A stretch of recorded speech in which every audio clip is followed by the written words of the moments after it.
نماز میں جو انکار کرتا ہے وہ انکار کرتا ہی رہ جائے گا. نماز پڑھتے ہیں سارے لوگ اور نماز میں آتے ہیں اور جیسے ہی آپ 2 رکعت میں بیٹھتے ہیں اتحیات پڑھتے ہیں کہ نہیں پڑھتے؟ پڑھتے ہیں نا. قاعدہ آپ کے لیے قاعدہ ضروری ہے, بغیر قاعدے کے نماز بھی نہیں, اور اس میں اتحیات واجب ہے. تو جب پڑھتے ہیں آپ تو کیا پڑھتے ہیں؟ التحیات للہ والصلوات والطیبات. ٹھیک ہے, یہ پڑھتے ہیں اتحیات. پھر السلام علیک ایھا النبی ورحمۃ اللہ وبرکاتہ. پھر کیا پڑھتے ہیں؟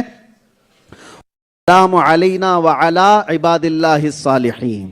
پھر پڑھتے ہیں آپ اشہد ان لا الہ الا اللہ وحدہ لا شریک لہ واشہد ان سیدنا محمد عبدہ ورسولہ. ٹھیک ہے, ہم اپنی طرف سے سیدنا کا استعمال کرتے ہیں. واشہد ان محمد عبدہ ورسولہ بھی پڑھا جا سکتا ہے. بہرحال 4 جملے ہیں پورے یہ اتحیات میں. اس کے بعد کا جو ہے وہ درود ہے. یہ 4 ہی جملے تو ہیں. التحیات للہ والصلوات والطیبات ایک جملہ, السلام علیک ایھا النبی ورحمۃ اللہ وبرکاتہ دوسرا جملہ, والسلام علینا وعلی عباد اللہ الصالحین تیسرا جملہ.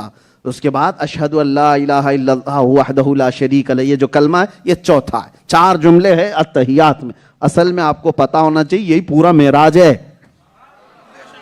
پورا معراج ہے یہ. کیا ہے یہ اتحیات کا بیک گراؤنڈ؟ کیوں پڑھایا جاتا ہے؟ کیوں پڑھایا جاتا ہے؟ یہ قرآن کی آیتیں ہیں یا قرآن کی آیتیں نہیں؟ یہ قرآن کی آیتیں نہیں ہیں. در حقیقت بات یہ ہے کہ اللہ کے نبی صلی اللہ علیہ وسلم جب معراج کے سفر میں پہنچے, بہت لمبا سفر ہے, مسجد حرام سے مسجد اقصی, نبیوں کی امامت, پھر آسمانوں کا سفر, سدرۃ المنتہا دیکھا, عرش و کرسی, لوح و قلم, جنت و دوزخ, پھر اللہ کے قرب میں گئے. جب رب کے قریب گئے تو حضور نے کیا کہا تھا؟ ارے میاں ہم آپ کے پاس آئیں تو آپ کیا خیر مقدم کہتے ہیں, ویلکم کہتے ہیں, مرحبا مرحبا, یہ سب گریٹنگ کے الفاظ ہیں کہ نہیں؟ ایک دوسرے کو مبارکبادی دینے کے الفاظ ہیں. تو جب رسول اللہ گئے تھے میرے رب کے حضور تو اللہ کے نبی نے اللہ کی تعریف میں یوں کہا تھا, التحیات للہ والصلوات والطیبات, جس کا معنی ہوتا ہے تمام پاکیاں اللہ کے لیے ہیں, تمام رحمتیں اللہ کے لیے ہیں, تمام بلندیاں اللہ کے لیے ہیں. یہ حمد ہے اللہ کی. کیا ہے یہ؟ حمد ہے. اللہ کی تعریف کس نے کی؟ رسول اللہ نے کی. اللہ کی تعریف جب رسول اللہ نے کی تو رب نے جواب میں کہا السلام علیک ایھا النبی, اے نبی تم پر سلامتی ہو. اور اتنا ہی نہیں کہا ورحمۃ اللہ وبرکاتہ, اللہ کی رحمتیں بھی ہوں اور برکتیں بھی ہوں. پہلے نبی نے اللہ کی تعریف کی تو جواب میں اللہ نے کیا کہا؟ سلامتی ہو اے نبی آپ پر. اور اتنا ہی نہیں, یہاں ختم نہیں ہوا. اب میرے نبی کا خاصہ دیکھو, میرے نبی کی رحمتیں دیکھو. اللہ نے جب رسول کو سلام کیا ہے تو حضور نے وہاں پر یہ نہیں کہا کہ اس سے بڑھ کر کے کس کو آج قسمت ملی ہے, کس کو یہ نصیبہ ملا ہے, کسی کو نہیں. لیکن رسول اللہ نے اسی وقت فوراً عرض کیا والسلام علینا وعلی عباد اللہ الصالحین, اے مولا صرف مجھ پر نہیں میری پوری گنہگار امت پر بھی تیری سلامتی ہو.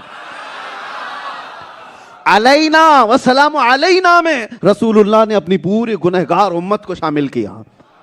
وعلی عباد اللہ الصالحین, اور تیرے نیک بندوں پر بھی تیری رحمت ہو اور میری گنہگار امت پر بھی تیرا سلام ہو. اللہ, ایک کنورسیشن ہے کس رات کا؟ آج کی رات کا.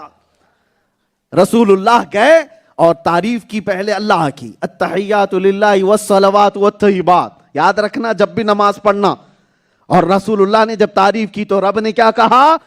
السلام علیک ایھا النبی ورحمۃ اللہ وبرکاتہ, اے نبی آپ پر سلامتی ہو, اللہ کی رحمتیں اور برکتیں ہوں. پھر رسول اللہ نے عرض کیا مولا صرف مجھ پر نہیں میری پوری گنہگار امت پر بھی سلامتی ہو اور تیرے نیک بندوں پر بھی سلامتی ہو.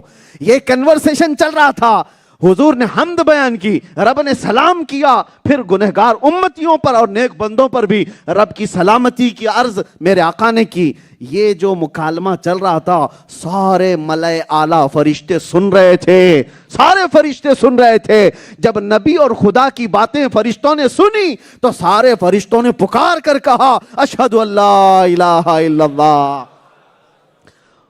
سارے فرشتوں نے کہا ہم گواہی دیتے ہیں کہ اللہ کے سوا کوئی معبود نہیں, اور ہم گواہی دیتے ہیں کہ محمد اللہ کے رسول اور اس کے بندے ہیں.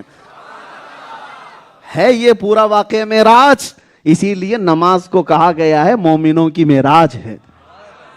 ہر نماز میں تمہیں یاد کرو میرے آقا نے رب سے عرض کیا تھا، رب نے سلام بھیجا تھا، پھر میرے آقا نے ہم گنہگاروں کو یاد کیا تھا، پھر فرشتوں نے گواہی دی تھی۔ یہ واقعہ مجھے کہنے کی ضرورت اس لیے پڑی، میں بات کیا کر رہا تھا؟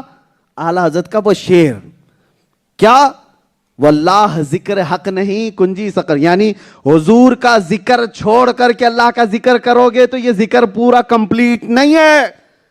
یہی معراج کا واقعہ بتاتا ہے، معراج رب تعالیٰ کی عطا ہے، رب تعالیٰ کی، یہ نبی پاک صلی اللہ تعالیٰ علیہ وسلم کو خصوصی انعام ہے۔ لیکن اس رات اللہ نے یہ بتایا، جہاں محبوب نے میری تعریف کی، اے امتیوں یاد رکھو میری سنت ہے نبی کو سلام کرنا۔ توجہ، جہاں رب کی تعریف نبی نے کی، اللہ نے بتایا میری سنت ہے نبی کو سلام کرنا۔ نبی نے اللہ کی حمد کی اور اللہ نے نبی کو سلام کیا۔ اسی لیے سنیوں کی محفل سلام کے بغیر کمپلیٹ نہیں ہوتی، سلام کے بغیر۔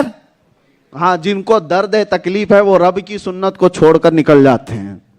ہاں، حضور پر سلام بھیجنے کا ذکر بھی کہاں سے؟ آج کی رات سے ہوا، آج کی رات سے۔ اللہ تعالیٰ کی عطاؤں کا ذکر کرو، اس کے انعامات کا ذکر کرو، لیکن ساتھ میں میرے نبی پاک کا ذکر کرو، تب تمہارا ذکر کمپلیٹ ہوگا۔ نماز بھی کمپلیٹ نہیں ہے جب تک نبی کو سلام نہیں بھیجو گے۔ اور کچھ وہ خبیث ہیں جنہوں نے یہ کہا کہ نبی کا خیال آ جانا نماز میں گدھے اور بیل کے خیال سے بدتر ہے۔ معاذ اللہ رب العالمین، یہ کوئی چھپی ہوئی باتیں نہیں، چھپی ہوئی ہیں کتابوں میں، کتابوں میں موجود ہیں۔ اور لوگ آج یہ کہتے ہیں کہ مولانا لوگ اختلافات کیوں کرتے ہیں؟ تمہیں کیا پتا ہماری یہ پیٹ کے اختلافات نہیں ہیں، ہماری جائیداد کے اختلافات نہیں ہیں۔ نبی پاک صلی اللہ تعالیٰ علیہ وسلم کی ذات پر اگر کوئی مسلمان بن کر کے بھی کیچڑ اچھالتا ہے تو ہم اس کی دم پر پاؤں رکھیں گے اور اس کے خلاف ہم بیان کرتے رہیں گے زندگی بھر، اس لیے کہ ہماری زندگی کا مقصد ہی ہے، ہم نے تو یہ طے کیا ہے یا رسول اللہ ہے جو زندگانی باقی، یہ ارادہ کر لیا ہے تیرے منکروں سے آقا میں مروں گا لڑتے لڑتے۔ ہاں، تیرے منکروں سے آقا میں مروں گا لڑتے لڑتے، اس لیے کہ ہمیں جو کچھ بھی ملا ہے وہ نبی کے صدقے میں ملا ہے۔ تو جب حضور پاک صلی اللہ تعالیٰ علیہ وسلم کی عزت پر بات آئے تو کیا ہم کھاتے پیتے رہ جائیں؟ ہاں، ہم حلوہ پراٹھے اور بریانیوں پر رہ جائیں؟ میرے عزیزو، حضور کی عزت پر بات آئے تو اس کا دفاع کرنا ہر مومن کا حق ہے، ہر مومن کا حق ہے۔ یہاں ماں کی گالی پر برداشت نہیں کرتا، یہاں باپ کی گالی پر بندہ برداشت نہیں کرتا، آسمان سر پہ اٹھا لیتا ہے۔ اور جس نبی نے رو رو کر ہر رات ہماری بخشش کی دعا کی، اس کی عزت پر سوال آئے تو کیا ہم مصلحت اور حکمت کی چادر میں چھپ جائیں گے؟ ایسا نہیں ہوگا۔ موت آنی ہے تو آ کر رہے گی۔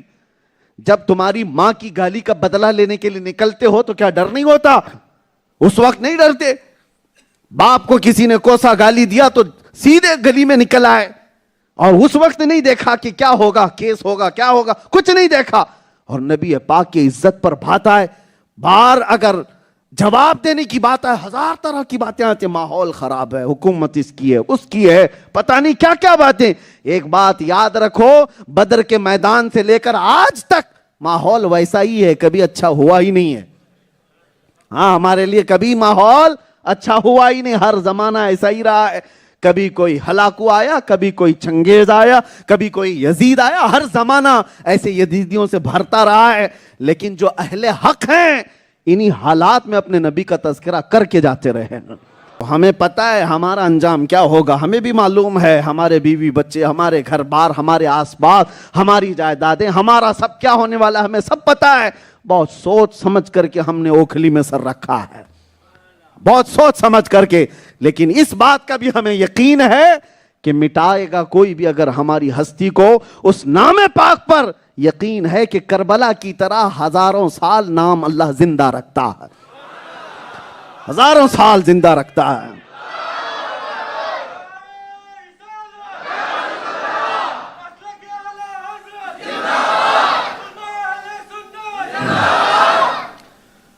میرے عزیزوں، اس میں چھو چرا اور بغلیں جھانکنے کی بات نہیں ہے۔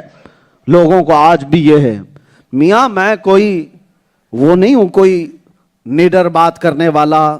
لوگوں نے اس طرح سے سمجھا ہوگا کہ بے خوف نڈر ہو کر بات کرتے ہیں. میاں یہ ہر مومن کا حق ہے. بے خوف ہو کر کے جینا ہر مومن کا وصف ہونا چاہیے. بزدلوں کا یہاں کیا مقام، بزدلوں کی کیا جگہ ہے؟ نبی پاک صلی اللہ تعالی علیہ وسلم کا چاہنے والا، اسے سب سے پہلا یہ یقین ہوگا کہ اس روئے زمین پر میں سب سے سچے دین پر قائم ہوں.